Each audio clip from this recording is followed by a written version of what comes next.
Hey everyone, welcome back to Iraqi Dinar.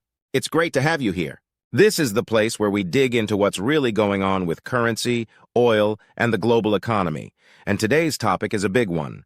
There's been a lot of buzz lately about a potential revaluation of the Iraqi dinar, and today we're going to take a deeper look at what's fueling that conversation. There are some new developments that could really change how we look at Iraq's economic trajectory moving forward.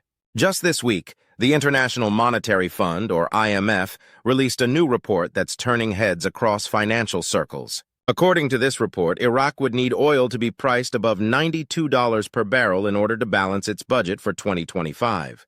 Now that's a significant number. Think about that for a second. $92 per barrel just to keep the budget in balance. That's not a comfortable margin, especially in a market known for its volatility. But Iraq isn't the only country in the region facing this kind of pressure. Saudi Arabia needs oil at roughly $90.94 a barrel to balance its budget. Kuwait needs $81.84. Azerbaijan is looking at $73.14. Libya needs about $70.50.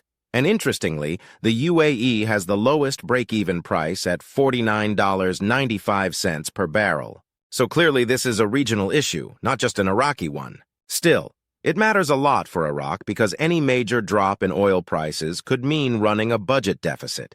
And when that happens, governments often start looking at other financial levers they can pull, including currency adjustments.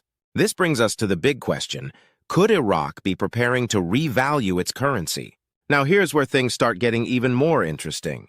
The 2025 budget tables were supposed to be submitted to Parliament by the end of last month, but there's been an unexpected delay. This caught many people off guard, including members of Parliament themselves, and that delay has sparked a lot of speculation.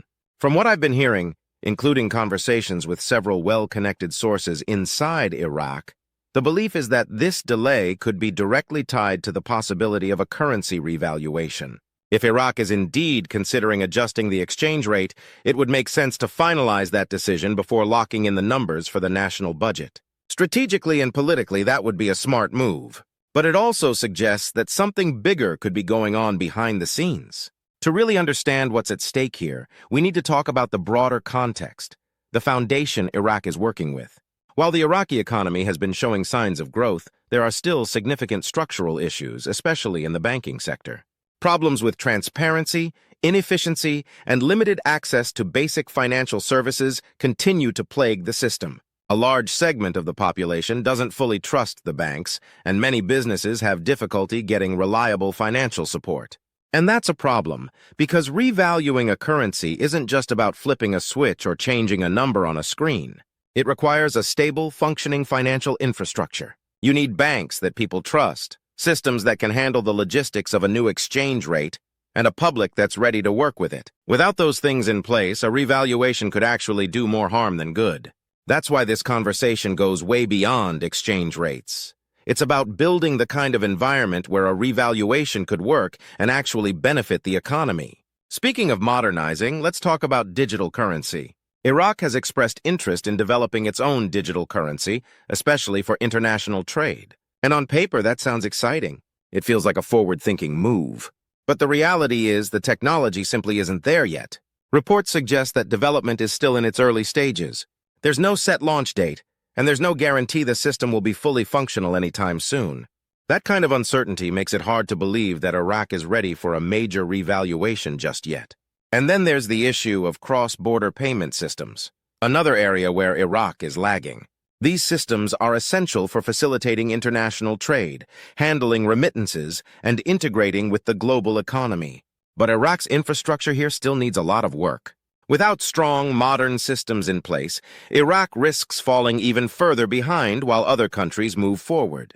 That said, there are some very encouraging signs. Iraq is pushing ahead with massive economic development projects, including major investments in infrastructure, expanding oil production capacity, and growing the agricultural sector. These initiatives are designed to boost the economy and improve long-term stability. And they're promising, don't get me wrong. But here's the concern. If you're building all of that on top of a fragile banking system, it's like constructing a skyscraper on shaky ground. It might look impressive on the outside, but if the foundation isn't solid, it won't last. That's a risk Iraq can't afford to take. Foreign investors are also watching all of this closely. And in the world of finance, perception is everything. If Iraq can't demonstrate that it has a secure, stable, and trustworthy banking system, then outside investors will hesitate. They're not just looking at numbers, they're looking at confidence. Iraq needs to rebuild that trust, both within the country and on the global stage. Now let's talk about one development that really could be a game changer, the Al-Rafidain Bank initiative. For those who don't know, Al-Rafidain is one of Iraq's oldest and most important banks. And right now, they're rolling out a full digital banking system across 57 of their branches. This is a big deal. For many Iraqis, it could be their first real access to modern financial services. Things like mobile apps, online banking, electronic bill payments, and smarter tools for managing their money. And it's not just about convenience. This kind of digital banking can empower people to save, invest, and plan for the future in ways that weren't possible before. Small businesses, in particular, stand to benefit in a huge way. With better access to credit, improved financial management tools, and stronger support from the banking system, they can grow, hire more workers, and contribute to national economic growth. That, in turn, strengthens the economy and helps stabilize the currency. The more people trust and use the banking system, the more money circulates within the formal economy. That kind of healthy financial activity can increase purchasing power and help stabilize the value of the dinar. Over time, this could even create the right conditions for a true revaluation to take place. Of course, these changes don't come without challenges. Not everyone in Iraq has access to technology. Not everyone is comfortable using smartphones or navigating mobile banking apps. That means banks like Al-Rafidain will need to do more than just upgrade their systems. They'll need to educate their customers. They'll need to offer training and support to help people adapt to this new way of banking. Security is another huge concern. As digital banking expands, so does the risk of cybercrime. Al-Rafidain and other institutions will need to prioritize cybersecurity, protecting customer data, and ensuring their platforms are safe. Without that level of trust, even the most high-tech system can fall apart quickly. But there's a real opportunity here. When people have better tools to manage their money, they make smarter financial decisions.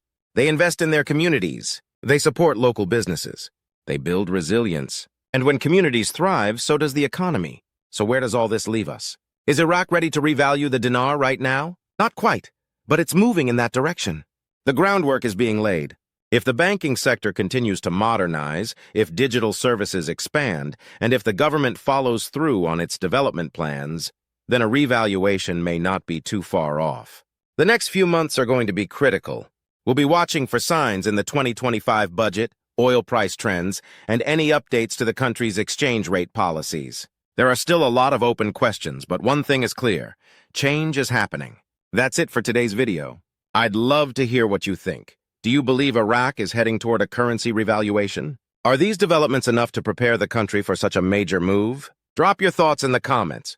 And if you found this video helpful, don't forget to hit the like button and subscribe for more updates. We'll be keeping a close eye on this story, and you'll get all the latest right here. Thanks so much for watching, and I'll see you in the next one.